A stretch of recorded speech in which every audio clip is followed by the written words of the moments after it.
Ignition sequence starts. 6, 5, 4, 3, 2, 1, 0. Liftoff. We have a liftoff.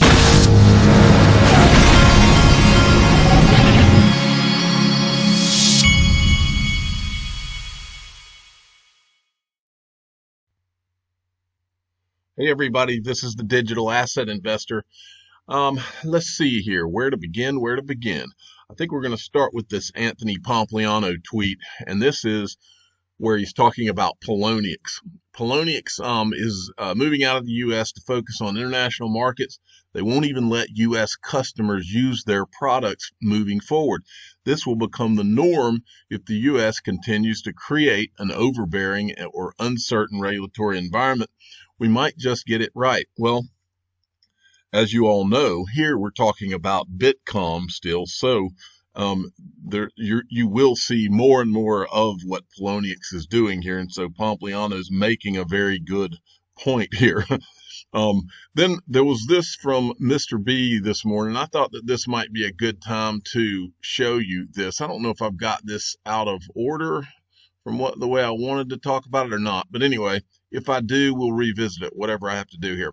People ask me all the time, what is a shallow bag?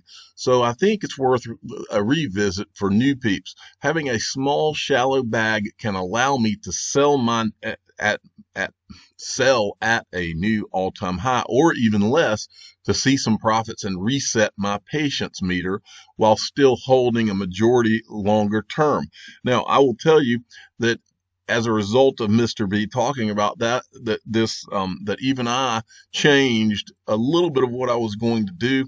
I've been able to accumulate a lot more XRP than I had during the run-up of 2017, and for that reason, I have been allowed to get what I would call some shallow bags myself, and I do plan to have some sell orders that are put in at certain key points.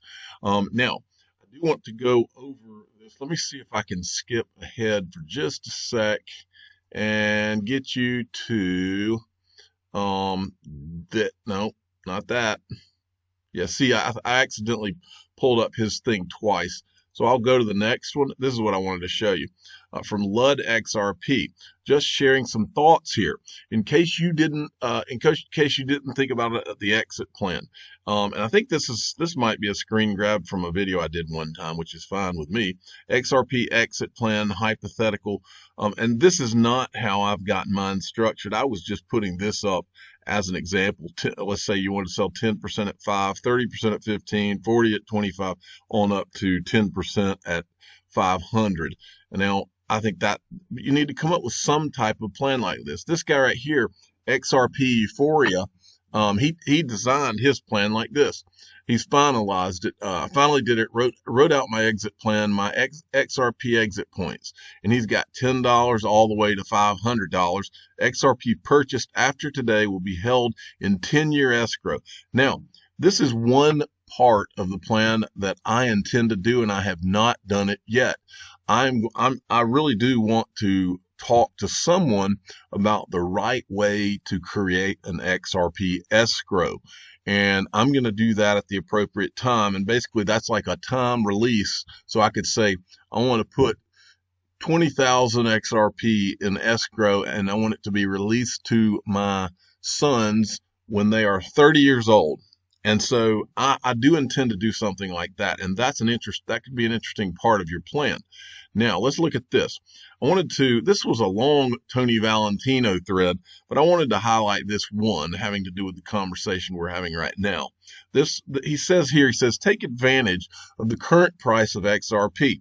This over-the-counter selling was a blessing to smart retail investors, not idiots who think XRP is limited to market cap or $10. If over-the-counter didn't exist. Now, the reason I wanted to read this to you all is because this is a point I made a long time ago, what he's saying right here. If over-the-counter did not exist, XRP would be jumping to $5 to $10 every other day and back down depending on the institutional demands. These people, folks, they have been accumulating behind the scenes, and it has not affected the market on their buy side. It's not shown to the retail market. You don't see it on coin market cap. It's not reflected. And I made the point a long time ago. If those, and he's right here, if those over-the-counter exchanges did not exist and all of that buying demand had been transferred to the retail exchanges, you would see a much different price than you see today, period. Now, let's expound on that point. I think it's this article right here. Right. Okay. Now, remember, for the last year, all we've heard is the Fidelities and the Backed and all these people talk about how digital assets are going to be an for institutional investors. And I have called that BS for over a year and a half now. It is not, that is not how these guys play the game. They are doing this for institutional investors and have been for the last year and a half. But the setup is so that all these institutional investors and wealthy people can get parked, so that then they're going to focus on the retail. Well, this is the first time that I have really seen this acknowledged in this article. This is an article I got. This is from @PeterVass6, and it's the article is about how Fidelity is doing their full rollout and the Bitcoin business to billions. But if you look down here in the article, it says we don't need institutions where we're going. This is the first time I have heard any of these people talk in terms of where they're about to try to hit the average Joe retail investors. And that's not you and me. That's the people who have not arrived at the party yet. That's who they're talking about. It says, while much of this industry's focus has been on institutions, it is important to note that this subset of investors isn't the end all and be all of cryptocurrencies. Far from it, really. Speaking to CNBC's Power Lunch panel last week, Lou Kerner, a partner at Fund Crypto Oracle and a former Goldman Sachs analyst, argued that Bitcoin doesn't need institutions to succeed and rocket higher, citing the fact that a majority of the asset's adoption has been caused by people like you and me, not bankers. Kerner even went as far as to say that the institutions will be the followers in this market, not the trailblazers like they normally are. He isn't kidding. An analyst from Twitter user Bitcoin Economics recently found that Bitcoin's 2017 bull run from $1,000 to $20,000 was caused by retail investors, as made evident by the growth in the holdings of addresses with small holdings. So I wanted you to see this and understand this point, because we hear people all the time say, well, this couldn't happen or this couldn't happen. But don't ever forget, XRP went to $3.80 or so without any utility, without any commercial deals, without 1,000 things that have happened for Ripple in the last 2 years since that run up. It did that with none of the things that are going on now. None of them. And so you want to talk naive, talk about the idea of XRP not only going to 380, but far exceeding that all-time high. Any talk of that is nonsense, pure nonsense, in my opinion. Okay. All right, let's move along. Got this from the Crypto Utility Guy, who you'll see here is the official ex-smoker of the DAI channel, shot on Band of Brothers at Nazi POW, smoking kills. In parentheses, I'm not really a Nazi. Okay, and then there was he sent me this from Binance US. Binance.us has added FDIC insurance coverage for US dollar deposits. Now, I tweeted about this and people were quick to try to correct me and say, oh, well, that FDIC insurance doesn't cover crypto. Well, that's not the point. The point is that you've got FDIC insurance that is affiliated with a cryptocurrency account now. And that is symbolic of what is about to happen in this industry, folks, because if they put the FDIC insurance on the US dollar deposits, that's all we need to know, isn't it? About where we're all going from here. I mean, if that's not a validation of why we're here and what's about to happen and what we're in the midst of happening, then I don't know what it's like. I said in my tweet, do I need to get my 7-year-old to draw you an FDIC picture? In fact, I think I'm going to get him to draw you an XRP FDIC picture. And the way I do this is I always tell him, I say, listen, you need to draw me a picture. I say, son, it's another one of those XRP pictures. And then I'll say, and it has to have XRP in it, and it has to have the letters FDIC in it. And he goes to work and he always brings me a gem. So I will share that with you, hopefully later today on Twitter. Okay. And then there was this from Mr. B, and this is very interesting because I didn't know this about, Mr. B. I've never asked him. He says, it's been a very interesting week. After joining the XRP community 1.5 years ago, it was finally time to tell my family and friends why I was invited to Swell. They all know I'm an extreme XRP enthusiast, but had no idea I was a 60s inspired avatar on Twitter. He's talking about his avatar here. Now, I did not know what that avatar was from either, and so he answers it right here. He says, when the program Mad Men was on TV, they had a tool to Mad Men yourself. So I did. Then this guy says, then he added my glasses, and then almost recently my cigar.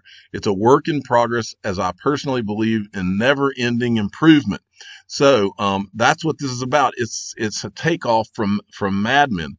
By the way, I watched Mad Men. I watched all of the seasons. I think I got to the second to the last season, and then I got bored with Mad Men, just as an FYI to that. But I liked it until about the last season or two. I really liked it, but I felt like it got, they just kind of ran out of a plot is what I felt like. And then this was the guy. I wanted to give this guy a shout out. This is the guy who put the glasses and the cigar on Mr. B. And he said this because I went and I liked his. I gave him a follow once I saw his question or him get that credit for Mr. B. And so he says, well, good morning to two of the best and most respected fellows in the space. If you're not following Mr. B and Digital Asset Investor, you're missing out. And so he was talking about this and showing how I had followed him, I guess. But I appreciate the shout out. Right back at you, Oz. Okay. And then I got this from Coining 203. The Ripple Q3 report came out. Now I'm going to tell you a little bit of trivia that you probably would not see coming. A lot of people get really excited about Ripple's quarterly reports coming out. And I'm going to be honest with you here. The quarterly report is usually kind of boring to me. And so it's always good when I have people that can summarize the report. Sometimes there's some things that come out of the quarterly report, but I have been watching Ripple and what they're doing for long enough that the report and the numbers and all that, it kind of bores me because I know that I understand the ecosystem that Ripple is building, and I understand what they're doing with all these sales and why they're doing it. And so just purely looking at the numbers, I guess it's kind of interesting to see how much they've sold in a given quarter or whatever. But I like to have things summarized so that it's nice and easy. That way it doesn't bore me and it doesn't bore my audience. But anyway, it says the Q3 XRP markets report is here. Read the latest on XRP sales volume, on-demand liquidity traction, and more. And then here, I got these from XRP Crypto Wolf. Ripple's Q3 XRP markets report, XRP sales volume, and on-demand liquidity. Ripple customers live with on-demand liquidity like MoneyGram and others increased by 75% last quarter, and dollar volume on ODL increased more than 5 times from Q2 to Q3. And then he says, Ripple sold $66 million worth of XRP, is the way I read that, in Q3, which is 74% less than in Q2. So they were true to their word on that. Ripple sold $1.2 billion worth of XRP in total, so 38% was sold to exchanges and 62% to institutions. Crypto exchanges and institutions bought a lot of XRP. So why did they buy so much unless they know what's coming for XRP? Okay, good point. And then there's this. Now, these are the kind of things I like to get out of these reports. From Crypto Bull, a snap from the Ripple Q3 report. And he says, you'll have to be pretty naive or super confident to share news about your competition. And he's making the point that some of the Ripple, the highlights from the report, highlights how Swift launched a new API standard for pre-authorization of funds, which will allow a payer's bank to guarantee funds. In other words, they're highlighting what some of their competitors have done. I believe they highlight it because they, in some one way or another, they're going to be working with that Swift API standard or whatever. Okay, NBK Crypto at NBKLYRAD sent me this. I just wanted to briefly show you this. Former church, now a 7-bedroom home, is on sale for 150 Bitcoin. This is over in England, I believe it was. Right Move, one of the a former church in England that has been converted. Yeah, it's in England. So you can buy this church for all you need is 150 Bitcoin. There you go. I wanted to give a shout out to and get you to go subscribe to the Lifeboats. This guy made my day yesterday, and he, out of nowhere, had John McAfee, I guess you'd say, on his channel, and I loved this. John McAfee talks anarchy, crypto, and his DEX, which is his new exchange, decentralized exchange. But these guys, I could tell, had a lot in common, and I read on Twitter that he's going to do another interview with Sam I Am, this is Sam I Am's channel, To the Lifeboats. So give him a subscribe, and because he's going to have that, and you're going to want to check that out. All right, now a title here. XRP Bubba Fett popped up, and XRP Bubba Fett asked me if he could be the official bounty hunter of the Digital Asset Investor channel. Now, we didn't have a bounty hunter, but I needed one, and I think Dog the bounty hunter is getting too old, and he's not in the XRP community. But there's another reason that I had to give XRP Bubba Fett this title. The first reason is that Bubba Fett is my favorite character from Star Wars. The other reason is that my oldest son, it was his favorite character. And here's the final reason. When my oldest son was little, Santa Claus gave him Bubba Fett's ship, Slave One. And it is burned into my memory when I had to build this entire ship on Christmas morning. And so for that reason, we definitely are going to have an official bounty hunter of the Digital Asset Investor channel, and his name is at XRP Bubba Fett. I would ask XRP Bubba Fett if he would please put the official bounty hunter of the Digital Asset Investor channel here in his title, so that anytime he sends me information, we can make sure and give him the proper shout out. I'm the digital asset investor. I'm not an investment advisor. This is for entertainment purposes only. Please subscribe and hit the like button and tell your friends and family that we do have an official bounty hunter of the Digital Asset Investor channel. How many channels do you know of in any space that have an official bounty hunter of that channel? Not many. Thank you for listening.